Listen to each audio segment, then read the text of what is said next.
what my mom had done her whole life was try to be normal, try to be a good secretary, try to be a good waitress, try to be a normal stay-at-home mom. And every single time she repressed that weird and that ADHD and that neurodiversity, it just blew up in her face and she couldn't run from it. And so at some point I realized the normal path, there is no succeeding on that for me. So I have no plan B with that. I've got to go do this weird thing and I've got to figure out how to make that work. And basically my theory since then has been to do everything I could possibly do to make everything that I have to do things that I want to do. That's my primary medication for my infliction or whatever you want to call it. ADHD Rewired, episode 331.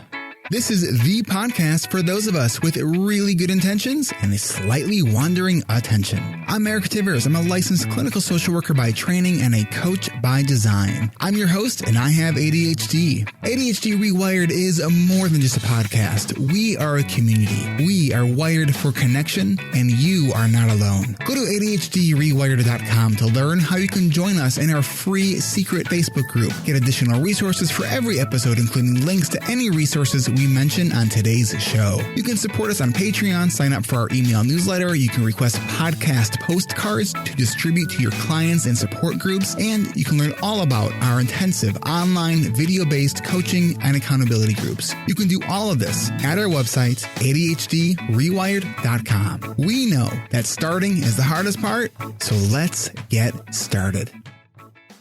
Welcome back to another episode of ADHD Rewired. Today's guest is none other.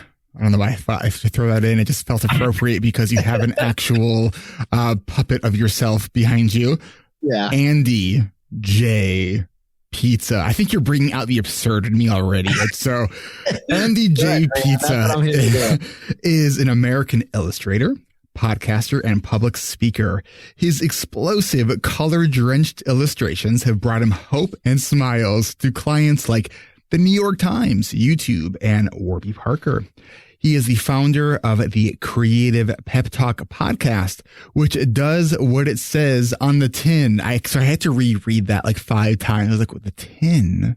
That's a British expression. That's the thing. I lived there for 5 years and now it's all mixed up. I don't know what's from England, what's from here. Like I still don't know what it means. It just means, it says it's Creative Pep Talk on the tin. That's what it is. That's what it does. Got it. Makes sense. Yeah. I think it's the first time we're actually just using the word in the definition actually helped explain it. Yeah. For the first time. Yeah. So you host the Creative Pep Talk podcast. You also have a book called Creative Pep Talk. You've been featured by Apple, BuzzFeed, Threadless. Been published by Creative Books in the spring of 2017. You studied someplace and you do other stuff. And let's just dive right in. It's a lot of stuff. I feel like I should feel at home with the ADHD crowd. I'm sure they understand. It's all good. So we're going to be talking about sort of leaning into neurodiversity. And I think to sort of set the stage, I think I just want to share because I always ask my guests to throw at me a couple potential episode titles just to outsource that so it doesn't hurt my brain so much trying to think of. Really good idea, by the way. I think that was very clever of you. Because it's like, I can't tell you how many hours I've racked my brain thinking, what do I call this? We talked about 30 different things. How do I just title it? What's the theme? So the themes that these suggestions that you made were a creative approach to your career path, which is my least favorite of your suggestions. Your win because of your weird, not in spite of it. That was actually my favorite. Find yourself by making stuff. I like that one. And then what we kind of talked about when we first talked was just leaning into neurodiversity. So those are the center points that we're going to be kind of dancing around. Yeah, that's my wheelhouse, and it feels mighty fine to me. All of those things are things that I have plenty of stuff to share about. So, yeah. So tell me, you have ADHD, and when can give us the short version, if it's possible, of your what your ADHD story is. Yeah. So I didn't fully get diagnosed until I was an adult. So a lot of people have that experience. And actually, I think it was kind of a thing where I was just having to be my own detective. And when I was a high schooler, I kind of suspected it, but I felt like my parents, who came from, Indiana, both of them my stepmom and my dad came from poverty, and there's not a lot of knowledge around mental health from where they came from. And I think that they just thought it might be a crutch for me. If we looked into it, whatever. But I kind of suspected it. As I realized that my biological mom probably is the culprit of where I get this stuff from. And it was I can go into some of that because I feel like it kind of, informed the whole leaning into neurodiversity. Yeah. Is this the time and space for it? Absolutely. Okay. I'll talk about my mom. So I bet you didn't know that this is going to be a therapy session. I know. Yeah, I know. That's what I was going to say. I was like, all right, let's go to therapy. This is something I've talked about on my podcast. I'm really comfortable with it because I think it's a powerful story for people that are weird, mainly. And when I was really little, everybody in my life, my aunts and uncles would all tell me, "You're just like your mom." And I was like, yes, I love my mom. She's a maniac. She's a weirdo. Does all these voices. She's loud. She's boisterous. She makes drawings. She's the coolest person I know. The only thing I didn't like about that was that she left at an early age. So I didn't get to see her that much. So I was obsessed with her. I loved my mom. I was so thrilled for people to be telling me that I was just like her. But the only bad thing was that she just wasn't around. How old were you when she left? 1 or 2.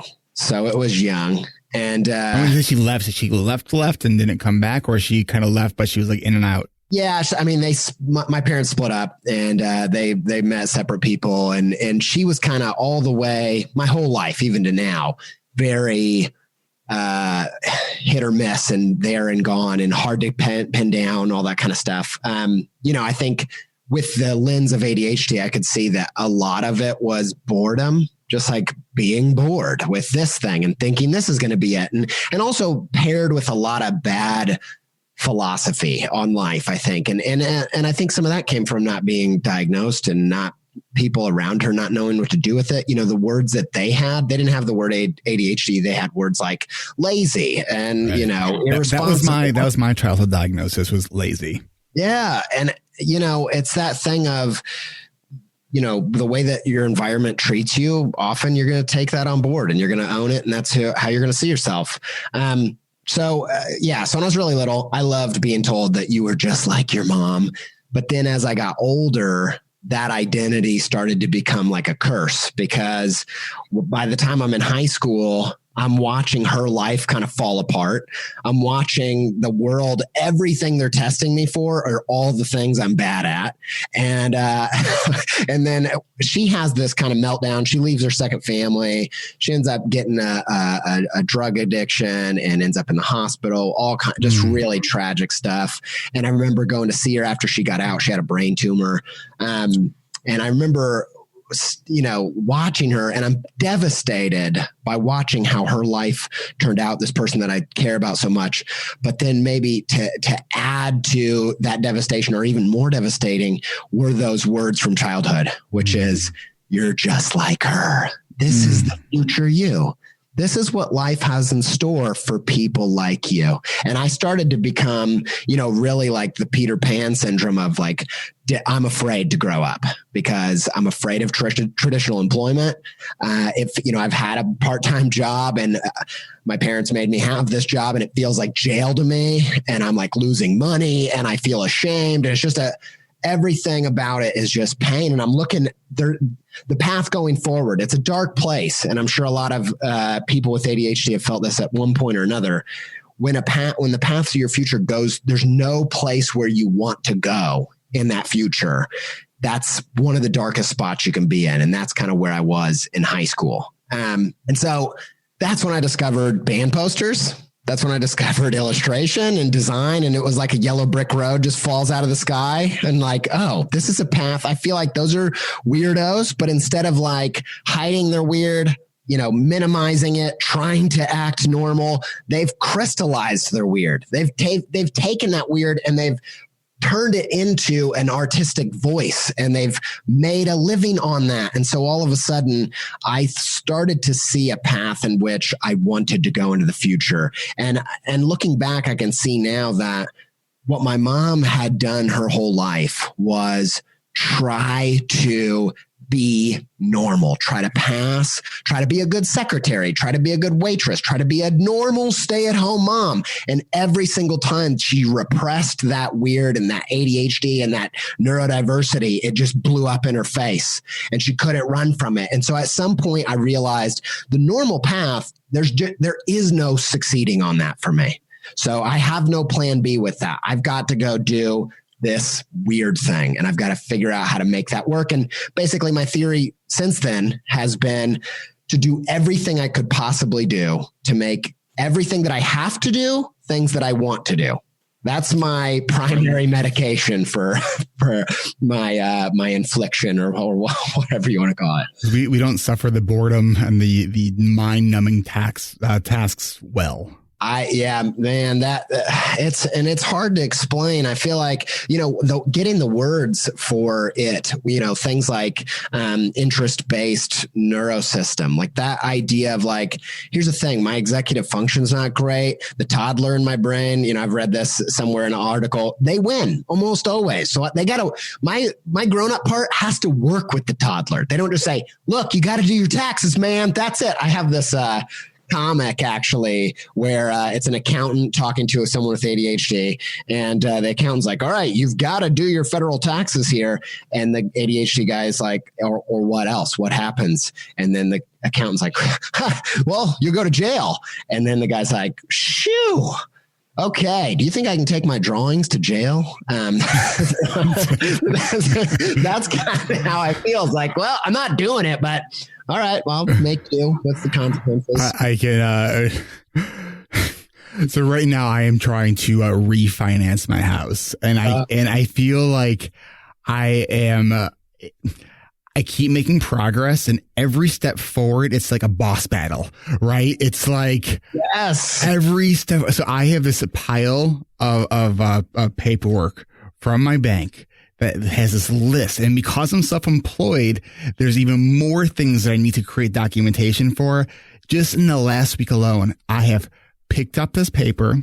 I have highlighted the things. I've actually rewritten it as a list to try to, and I have actually done nothing real with it. It is so painful. And I'm just like, I'm going to save like somewhere between $75 to $100 a month over the course of my mortgage. Is that really worth it? It's like, tell me about it, man. Like there's so many illustration jobs I've had where they give me the fee and I'm like, yeah, I can do that. And then they give me the portal to sign in to their payment system. And I'm like, this is not worth it. Forget it. Whatever this payment was, this is not worth it. You got to pay me so much more if I have to go. And that's the funny thing is part of the reason I wanted to be self-employed is to avoid all the paperwork and all the, the mundane things. But instead of having, the process of getting a new job where you have like 6 forms to fill out, you just have that every job. So it's like, can't escape it completely. That's for sure. It sounds so much too, part of what you're saying about kind of leaning into the weirdness, leaning into our neurodiversity is something that I've been saying for a while. And is that as somebody living with ADHD, we have to bend the world to us because, you may have noticed the world's not bending the other way. No, it's not. And you've got to create your own reality there. And you've got to surround yourself with people that can, compensate for that. And, my wife does a good job. My agent at this stage, I didn't always have an agent, but that was always a goal to find. And I had a few different agents, but I was always looking for the one.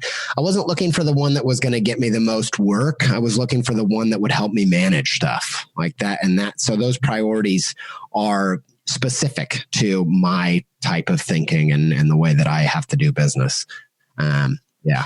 So I know that it's been a path getting you here to where you are right now. You said that there's lots of things that kind of just blew up in your face. You worked, as you said, you worked at Nickelodeon. You had this like dream job that you just kind of weren't ready for. So what I want to do is we're going to take a really quick break. And when we come back, we're going to hear from Adhd Pizza about his secret sauce, which still makes me laugh when I read that. About how he's kind of figured the shit out, because man, trying to masquerade as normal, we don't wish that upon anybody. So we will be right back.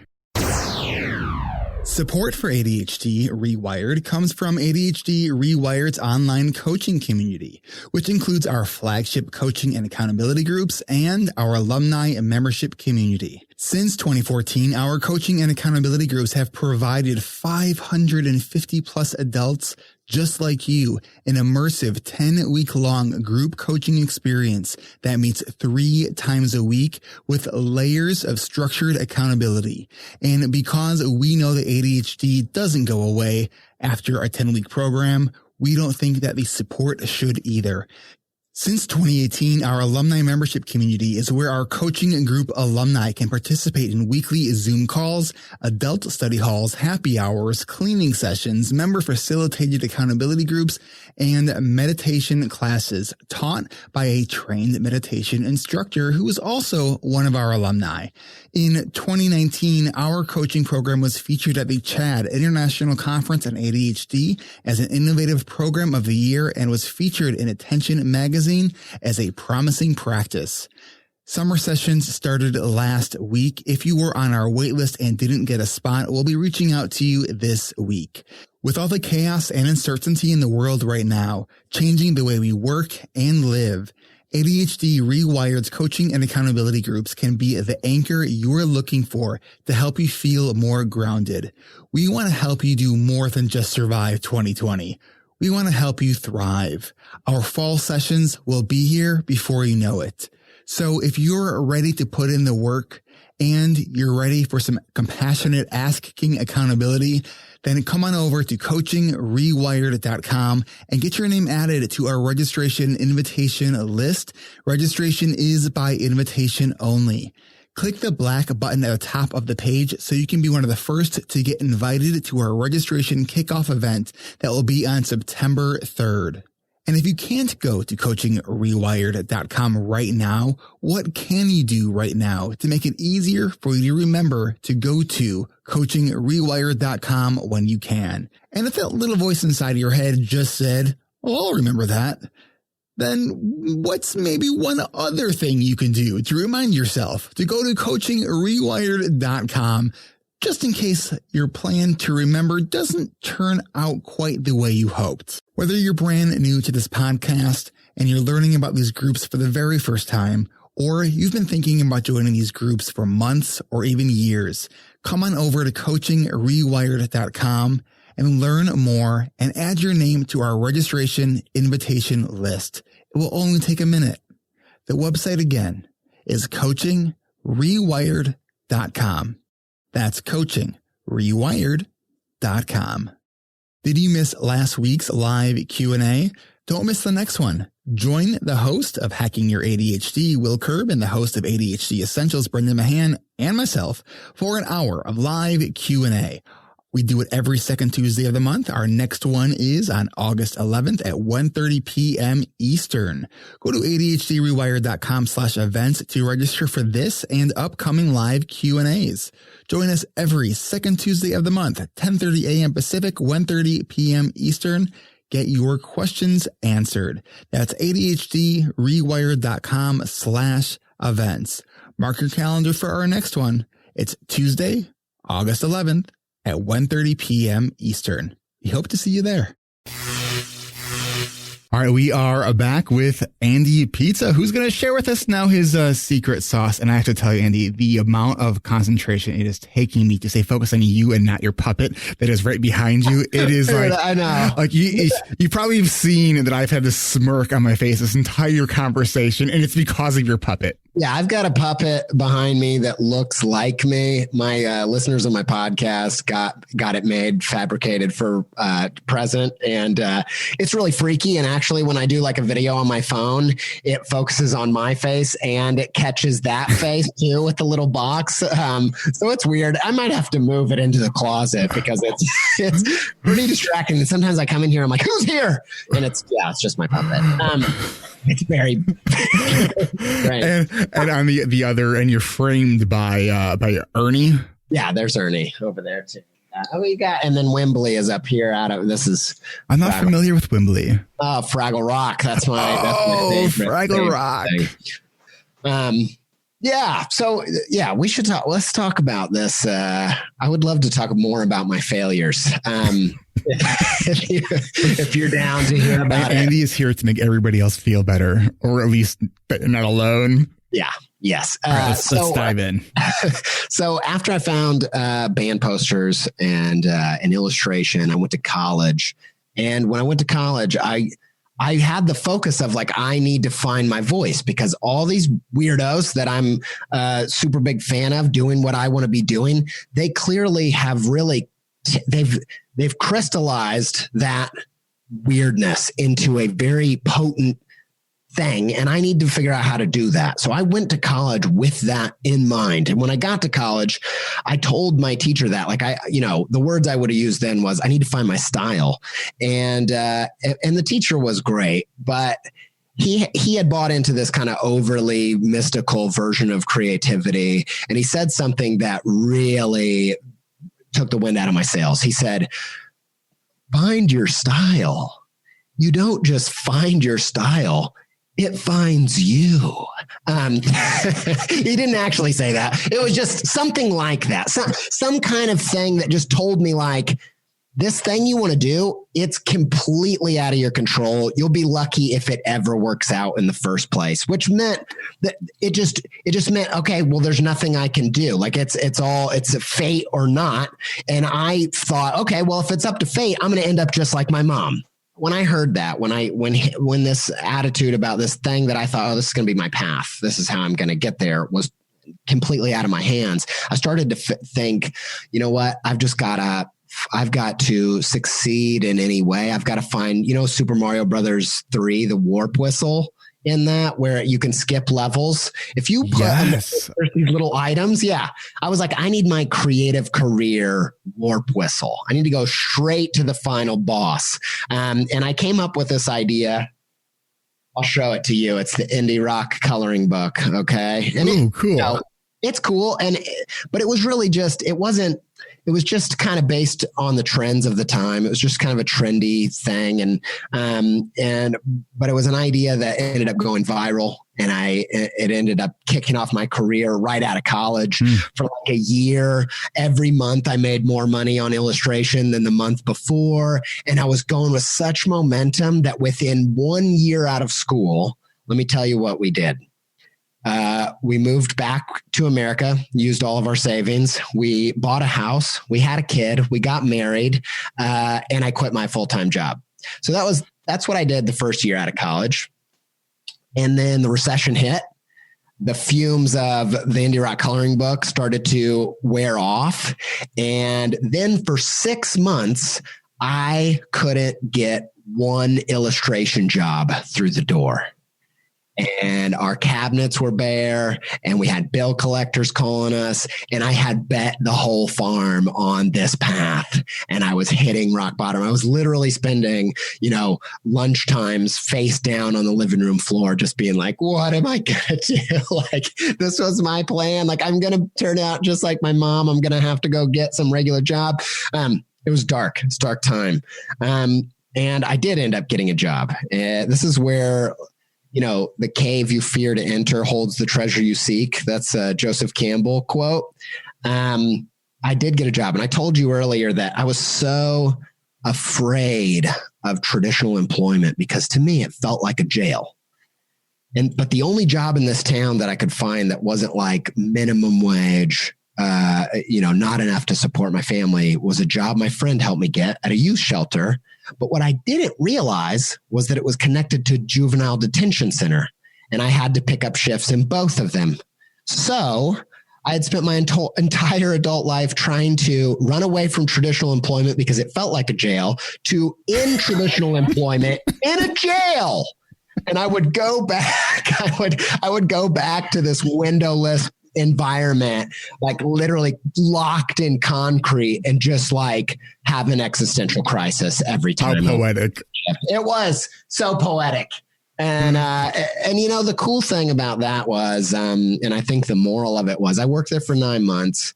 I got really into the youth shelter side, and I almost took a job in social work at the end of that. It was a good job. And it was really, if I took that full-time job, it was really saying no to creativity. It was like, I'm just going to do this thing. But I think, when I mentioned the cave you fear to enter holds the treasure you seek, I was so afraid of any other path in illustration that I was putting everything on that path. I was putting my whole future, my happiness, my thriving, my success, whatever, on that path. And that's really what caused me to want to skip to the boss. You know what I mean? That's what caused me to want to not actually find who I am and what I actually have. And yeah, even in through all that, I skipped this part, but there's right before I got that job, I'd had my last big opportunity at that time was this job to do this illustration to be animated on Nickelodeon. And I was so pumped. I did I'd used every trick in my book. Now I'd only been doing illustration for a few years, so I didn't have a lot of tricks, but I did everything I could think of. I sent them these final illustrations, and they sent me an email that said, this is what they said about my finals. They said, rough drafts look okay. Looking forward to seeing how they shape up in the finals.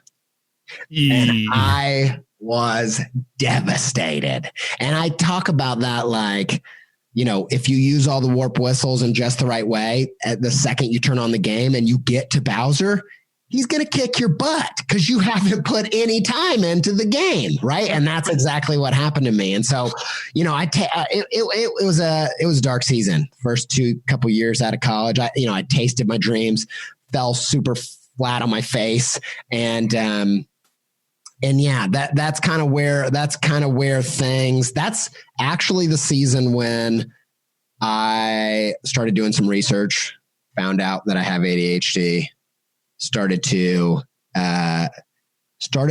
think, if I'm going to do this thing, I'm going to do it right. I'm going to build my creative practice on who I really am and not trends and not, what I think is going to get me ahead and all that. And that's where I started just putting in the time using creativity to do self-reflective work. Share with me how was your wife during this time? How did she support you?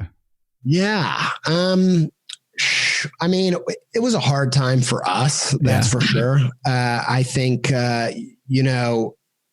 actually thank God for her, because when I got that job when she met me and she saw the things we were doing, and she rode the roller coaster of me getting better jobs and clients and all that stuff. And then when it all hit the fan, I got that job and she got a job as a nurse assistant, and that job was hell in its own way. And she was really good at it, but she saw some things in that, 10 months that she worked there. So we both kind of just hung in there together. But there were a lot of fights. There were a lot of just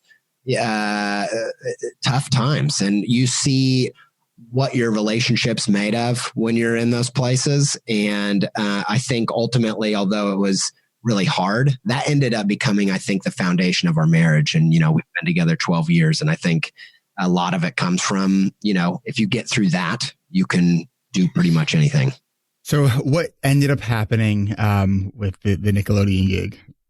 Yeah. So I love how non-linear this conversation goes. It's like I just wanted to talk about the life, and then the place. That's the dude. I feel like that is the danger of talking to another person with ADHD. It makes me feel like when you put two mirrors in front of each other and it just goes on into infinity. Like I am fascinated by that effect every time I see it.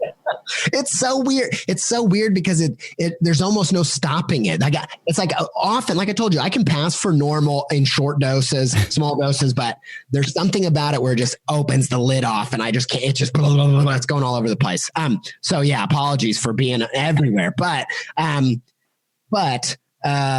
yeah, so here's what happened. I did this project. It was a daily drawing project. I did in that period of time, that couple of years, I probably did like 3 to 5 self-initiated projects all around exploring who I am and finding my style and finding how to put that into my art. And also getting better just at the craft, just the, digital drawing, just a bunch of technique stuff. And I had just completely let go of that Nickelodeon thing. I just thought like, Did you not respond to their? No, I did. I did respond. This is what I said. I racked my brain because I thought I literally don't know what else to do. That's literally all I had. I don't know what else to do. So here's what I said back to him. Those were the finals. And so they ended up taking it. They didn't use it for a long time. And then I think later when they were in a pinch, they used it in a small way. But I was devastated. That was a dream come true. And it really rocked me. And then as I was trying to pick myself back up, I ended up doing all these self-initiated projects. One of them was this project called Color Me Blank. And it was a collaborative art show. A buddy of mine had seen, he wasn't a buddy of mine at the time, but he had seen the Indie Rock coloring book and he was running a gallery in Cincinnati. He was also an illustrator. And he's like, hey man, why don't you come over and why don't we turn my gallery into like an adult coloring book? And this was before adult coloring books were a thing. And this is like 2011 maybe. And we go in there and we do this collaborative drawing. And as I'm hanging out with this guy, he's like, as we're playing the show, he's like, yo, we're doing this giant coloring sheet on the wall virtually. That's what this mural is. It doesn't make any sense conceptually. He's a conceptual guy. To have the public come color it in with regular size markers. If it's a giant coloring sheet, we should have giant markers. And I was like, yeah, if you know a wizard who does that kind of magic, let's do it, man. I'm game. Let me know. And he's like, no, I'll take care of it. And I got there the next day and there were these giant markers that he built himself. And the show was amazing. Wow. And I watched as people, he's like a product designer. He's an incredible creative person. But I watched people pick up these giant markers and like how big? They're like 5 foot. They're like 5.5 foot. How heavy were they? They're a few pounds. Like they're heavy. They're not easy to wield. They're not so heavy that they're hard to pick up, but they are hard to color with. It kind of reverts everybody to the even playing field. Everybody has to kind of color like they're a child when they're picking up these giant markers. But this crazy thing happened where I watched this guy, he was so clearly gifted. He hadn't skipped any levels. He had really dug into himself, dug into what made him weird, which is he is this weird combination of creative person and kind of his dad has a background and like owns all these construction companies and this like physical labor building things. And he had put that together in this very interesting way. And every person that picked up one of those markers, this giant marker would have this giant smile across their face because it was a gift. You know what I mean? And he was clearly gifted. Everybody could feel that.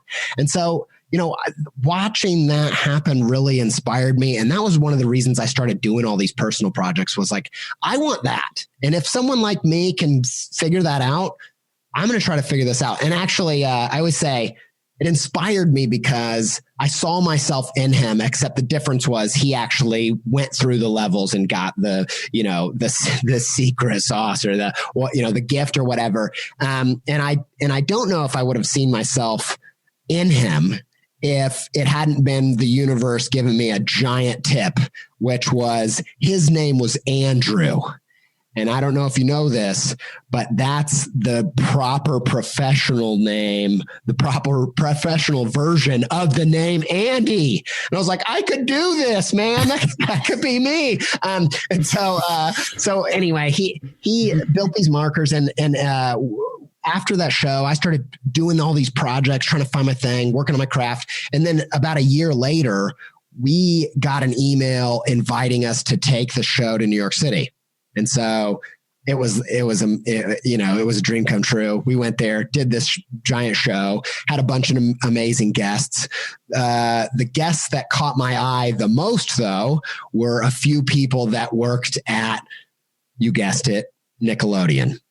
And I got to chat with them a little bit. They were enjoying the show. We exchanged information. And a few months after that, I got an email that said, do you want to make some illustrations to be animated on Nickelodeon? And I was like, whoa, I'm back at Bowser.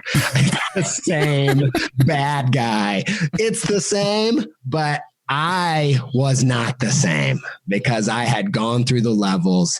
I had put in the time. I had found my, fire potion and mushrooms and all that. And I was ready for the battle. And I gave these illustrations everything that I had, sent over the finals. And I don't remember what they said, but I do remember it was along the lines of, can you do more? Can we work together again? And we ended up working together like 15 times or something after that. And I built my freelance career on that client relationship. So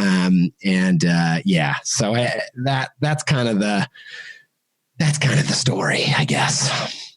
When you say that you saw yourself in Andrew, was part of it was that you saw this like creatively beautiful, absurd idea, and he's actually doing something with it. And so you almost felt like there was this like permission to like the things that are in your brain to actually go forth and create. Yes, there was all of that. And then there was just the creative confidence that you could do it. I think that there's this, I tell people all the time, like, go find people that represent how you see yourself. Because if you see people doing things, people like you doing things you didn't know you could do, it will unlock something in your brain. My favorite analogy of this is in Harry Potter, spoiler alert, you guys had a lot of time, okay, with Harry Potter, but I'm about to tell you something here. I love Harry Potter, by the way. I'm crazy about it. I am listening to it now for the second time with my son. We're like near the end of book 5. Oh, what a treat. My wife is reading the books to my two of my kids right now, and it's just amazing to relive that through them. But my favorite thing, and I think it gets to this point of going out and finding these examples of yourself that can do all these things you didn't know you could do, was there's a point where Harry is doing this time traveling thing with Hermione, where he's getting attacked by all the Dementors, and he's about to die. And then out of the woods, he sees a shadowy figure. He thinks it's his dad, Patronus, that is so powerful that it makes all the Dementors scatter. You remember this, yes, right? Yes. 100 Dementors across the lake. Yes. Yeah. It's across the lake. And he's like, I didn't get a good look, but it looked like my dad. And then later they time travel and he sees himself being attacked by the Dementors. And he's like looking around, waiting for his dad to show up. And then it hits him that his dad's not coming.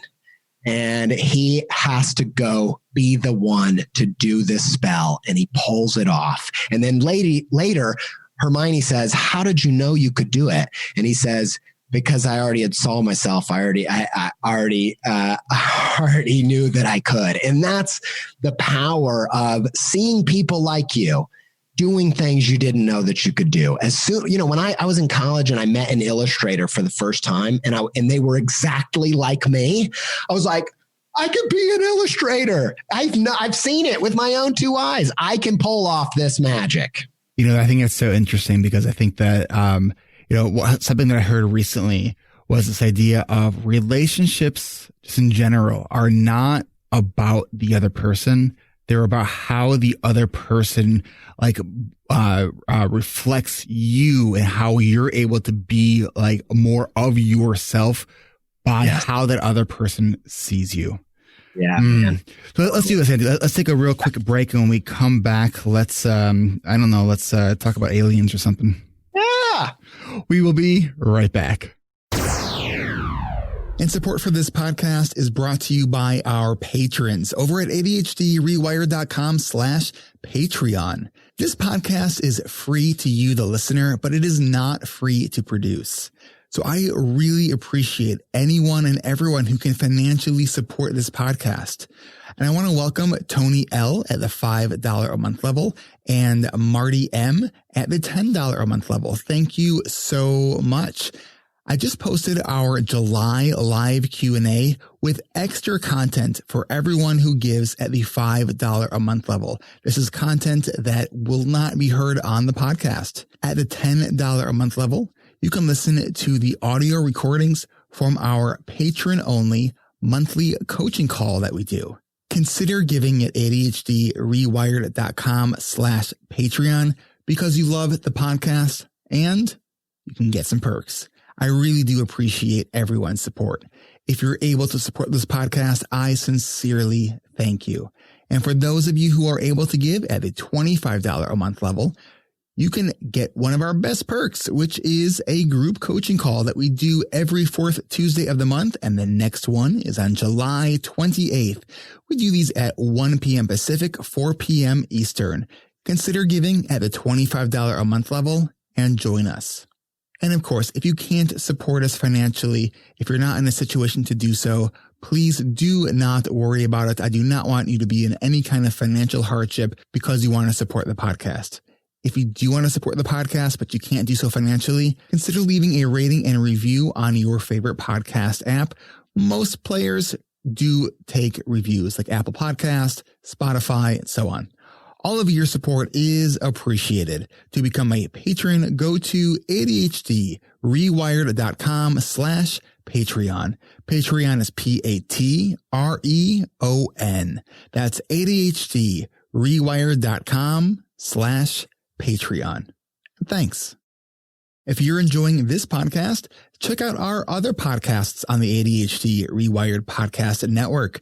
You can check out Hacking Your ADHD with Will Curb this Monday and every Monday. This week, Will is focusing on time management with a twist. Time management is really not about time management. It's about energy management.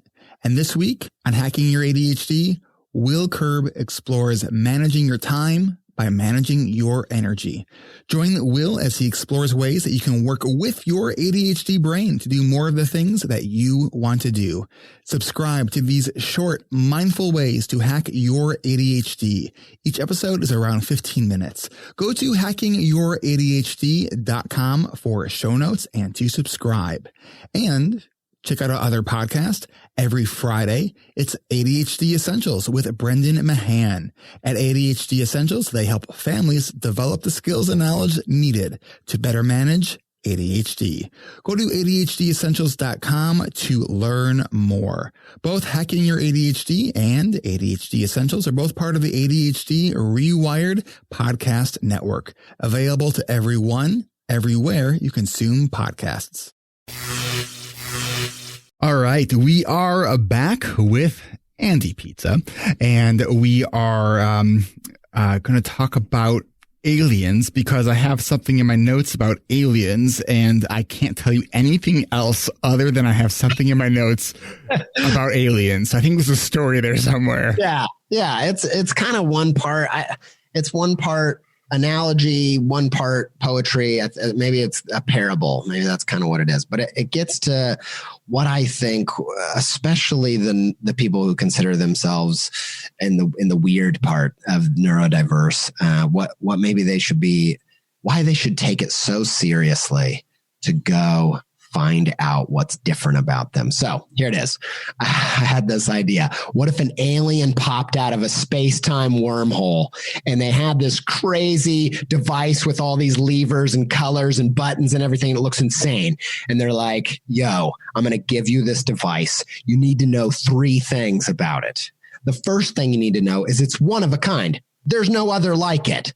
The second thing you need to know is that inside this thing is the universe's most complex machinery. And the third thing you need to know is what it's for. And right before he goes to tell you what it's for, another alien pops out of the ether, an evil alien, and shoots him and kills him before he can tell you, number 3, what this device is for. And if that happened to you, if it happened to any of us, if we were given a one-of-a-kind machine that contained the most complex internal machinery, we would do whatever it took to figure out what is this thing for. And as I'm sure all of your listeners have already guessed, they've realized it. They are already in that circumstance right now because you are unlike any other thing that's ever been in the universe. And you contain your brain, that neurobiology, that weird neurodiversity that's going through your veins. That is the most complex thing in the known universe. And if you don't figure out that space in between there, how it's one of a kind, why it's different, what its value is, you are missing maybe the universe's biggest opportunity. And I think, I have this feeling that it's not a question that I care to answer actually about whether it's just evolution, that we're just completely and utterly unique and one of a kind, or is it by some divine design?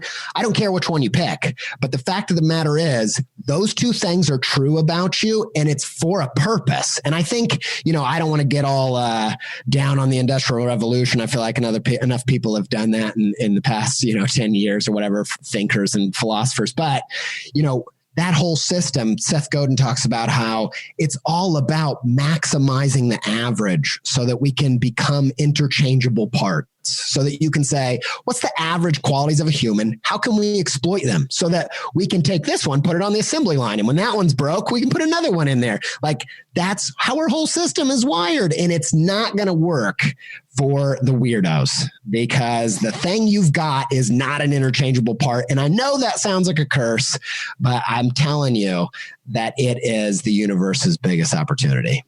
So when you're in possession of this magical, complex machinery, and you're like, but I'm afraid I'm going to screw something up.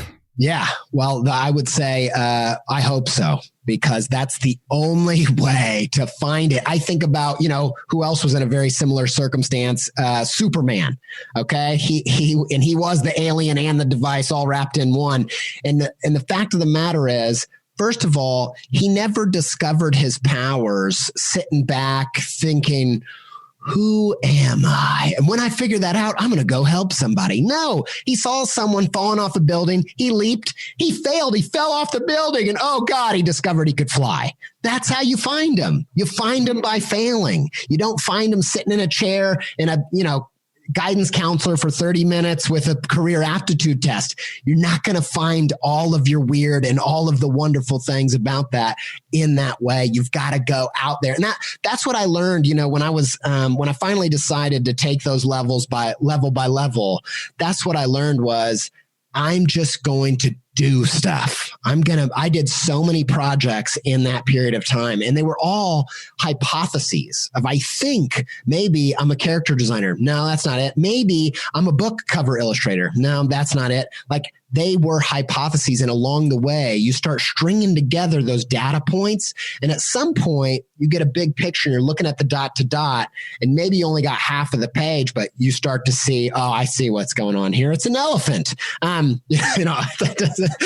just wanted to throw it off completely. But you know what I'm saying? Like, you only get those data points as you're failing, as you're put under stream pressure. That's where, that's how we found out. Think about, the Higgs boson, like the way we find what particles are capable of is insane amounts of pressure and testing and stress and trying it and failing and messing with it. And you're not going to find that human potential sat back in a chair asking yourself, pontificating about your inner works. You're going to have to get it out of that head, put it out there in the world and test it in real time with real life failures. As a creative, let me ask you this, since you are actually making a living doing this. I know that for a lot of listeners who are kind of creative types have started many of projects, many of creative endeavors, have finished few of them. Yeah, man. How do you particularly finish your projects? Yeah, I mean, that's a really good question. And there's so much to go at on that, because especially with someone with ADHD, that was a nut that I had to crack early on. I had to figure out, how am I going to have the discipline? That was, I'm sure that was part of wanting to skip the whole thing and get to the end. But at some point I realized that the only things I was going to finish, this goes back to my ADHD life philosophy. I had to make everything that I had to do what I wanted to do. And so it wasn't enough to be like, oh, this project seems like the right strategy. This seems like the right thing to do. That never got me through anything. It had to be the thing. What's the thing that I'll get up at 4 a.m. before my job and do? What's the thing that's going to light me up to that extent? And so there was that. And then on top of that, there were some added layers of philosophy of realizing that, I think there's kind of two camps. There's either don't stop pivoting or don't stop swimming, right? Like everybody has this thing of, it's either grit and growth mindset, like you pick a thing and you can do it. Just keep going. Or it's like, never stay still, try different things, never stop changing, pivot. And I kind of have developed a philosophy, and this is project based. This is how I unlocked it for me. Is a project is the perfect way to embody both the grit and the pivot. Does that make sense? So like for the podcast, I thought, okay, I don't know. I think that there's something here for the podcast. And if I just went into it like I did when I was younger, I would have made 5 podcasts, see if it went viral, and been like, all right, I guess there's nothing there, and moved on to the next thing. But I learned this project-based thing, which meant constraints. And I said, in order for me to know if anything's here, I need to do it long enough to get good at it, first of all. And then second of all, for people to actually hear it, give it enough time to get out there. And so I decided before I ever started, I'm doing 100 of these, even if the only person that listens to it is my wife, and she didn't even really listen to it. So, but that I said, I'm going to do 100 of these. And you know what? The podcast, just to give it some context, it became a huge part of my practice. It's been one of the best things that ever happened to me. It's allowed me to meet some of my all-time creative heroes. People like Abby Jacobson from Broad City and Joseph Gordon-Levitt and a bunch of illustrators and people I'm crazy. I'm like the worst person to name drop with, because I'm like, that's nice. I have no idea who these people are. Like, and people who everyone and their grandmother who knows these people are. I'd be like, no. Yeah, and Seinfeld, I who? The name dropping is very purposeful. It's just what I'm saying. It's not about. It's just saying that. And the reason I say that is to prove a point. Is that a year into it, 50 episodes into it, one a week, I had like less than 500 listeners. And I had no guests. It was just a monologue up to that time. And then after 2 years, we had, 1,000 listeners, and nobody would answer any of my calls. You know what I'm saying? So it's just, that's the point, is that even after 50 episodes, I didn't know if this was the path that I needed to keep going on. One little encouragement I would say to anybody getting started is on any project is don't look for quantity feedback, look for quality of feedback, because the quantity that comes with time, luck, all kinds of factor, algorithm, like billion things of like, how many likes did it get? How many listens did it get? That's really not the metric that you need to be paying attention to. You need to be paying attention to the quality of the feedback, because, past projects I would do, some of the feedback would be like, cool. That's a comment. But I'd get emails on the podcast saying, I just bawled my eyes out. And that quality of feedback, that's the kind of metal detector of telling you, okay, I'm going to finish this project. First of all, whatever thing you said you were going to do, you should go ahead and do it. But then afterwards, that tells you, do I continue with the grit or do I need to pivot away? So yeah, I think those are some of the things that have helped me turn into, a finisher. But it's still hard, man. I get at the end of I make kids' books. I just finished one really recently. And we're not even quite done. And it's torturing me. Dear God, I'm looking for any way out. How do I get out of this? Yeah.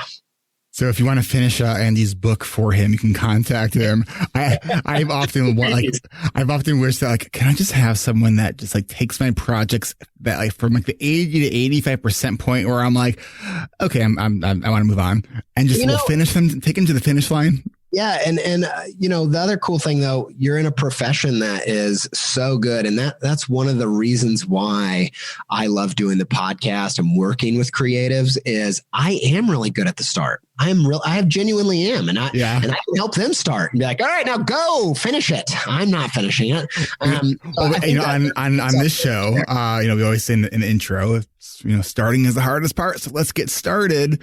But as soon as we start, finishing becomes the hardest part, which is where we are actually at right now. Absolutely. So, bring this in for a landing for us, Andy. What's the take home message you want to share with listeners?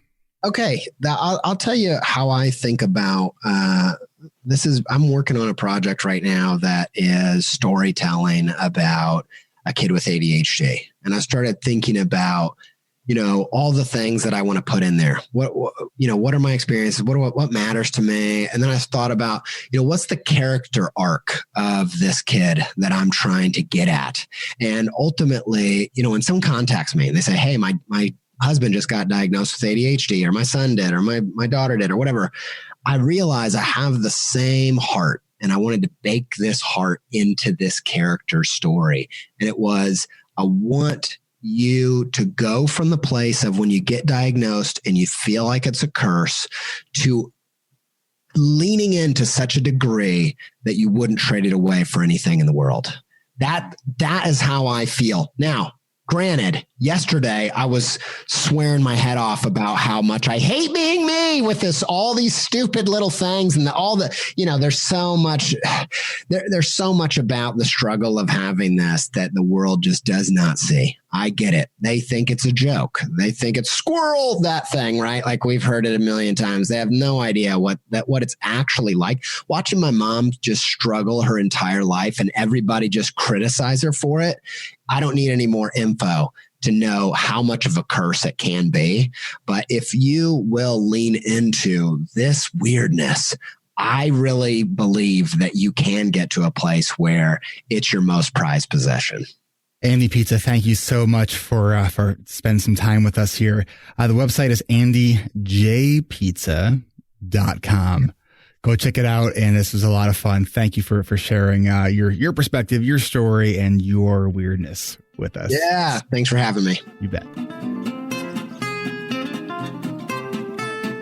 This is Eric Tivers. Thank you for listening, and congratulations for making it to the end. ADHD Rewired is more than just a podcast. We are a community focused on learning, growing, and connection. The website is adhdrewired.com. You can find summaries and additional resources for each episode. You can apply to our free and secret Facebook community. You can learn more about ADHD Rewired's intensive online video-based coaching and accountability groups, and sign up for my email newsletter to get exclusive content you won't get anywhere else. It's all at adhdrewired.com. While you're there, click the Patreon button. If you're a regular listener and you're still listening to my voice, consider making a monthly contribution by becoming a patron through our Patreon page. If you are able to financially support my work, it would mean a lot. This show is free to listeners, but it is not free to produce. And patrons get really cool perks. You can follow me on Twitter at Eric Tivers. You can like our Facebook page at facebook.com/ADHD Rewired. If you're a coach, therapist, or related professional, connect with me on LinkedIn at linkedin.com/Eric Tivers. You can also also subscribe to ADHD Rewired on YouTube. And you can subscribe to ADHD Rewired on YouTube and see select interviews and some other videos I've posted. Podcasts change lives. You can make a difference in someone's life by spreading the word about this podcast. Mention it in your online communities on Facebook, Twitter, Reddit, or wherever you hang out online. And be sure to share it with your friends and your family and your clients, as well as your coaches, therapists, and doctors. And if you're a coach, therapist, doctor, or ADHD support group leader, and you would like a pack of podcast postcards to hand out, you can request those at my website, adhdrewired.com. And if you're a member of CHAD or any other ADHD support group, please be sure to tell them about this podcast. You can even show them how to download it on their phone. You know, you might be the person that turns somebody on to a podcast for the very first time. And if you really love this episode, please consider hitting share on your podcast player. I'm only one person, and I count on you to help me spread the message. One of the biggest things that you can do to support this podcast and to help other people discover it is to leave an honest rating and review on Apple Podcasts, Stitcher, or any other podcast app that accepts ratings and reviews. And don't forget to hit subscribe on this podcast on your podcast app so new episodes are automatically pushed to your favorite podcast app. Looking for more ways to listen and learn? Get a free audiobook and a 30-day free trial at audibletrial.com/ADHD Rewired. Not sure where to start? In no particular order. Check out Atomic Habits by James Clear, The Body Keeps Score by Bessel van der Kolk, 10% Happier, and Meditation for Fidgety Skeptics. These are both by Dan Harris. Change Your Questions and Change Your Life by Marilee G. Adams. The One Thing by Gary Keller and Jay Papasan. Procrastinate on Purpose by Rory Vaden. The Four Tendencies by Gretchen Rubin. Do you have trouble asking for help? Listen to The Art of Asking by Amanda Palmer. It's one of the best produced audiobooks I've ever heard. If you're looking for something a little bit more, say, magical, I unexpectedly fell in love with the Harry Potter series. And I don't usually listen to those kinds of books, and I loved it. And of course, if you haven't yet boarded the Brene Brown bus yet, check out Brene Brown's books, starting with The Gifts of Imperfection, Daring Greatly, Rising Strong, The Power of Vulnerability. And if you're an entrepreneur or leader in any capacity, check out her 2018 book, Dare to Lead. And Brene still is my most wanted guest, so if you know Brene, and you would be so kind to make that connection for me, I would be really, really grateful. You know who else I would like to have on the show? You. Click the podcast tab at adhdrewired.com and then click the Be a Guest button at the top of that page and schedule a 15-minute pre-interview. This is Eric Tivers, reminding you to keep learning, keep growing, and keep connecting. Self-care is not selfish, and no matter what gets done or doesn't get done, at the end of the day, you are still enough. And no matter how hard it feels, we can do hard things. Thanks for listening. I'll catch you next week.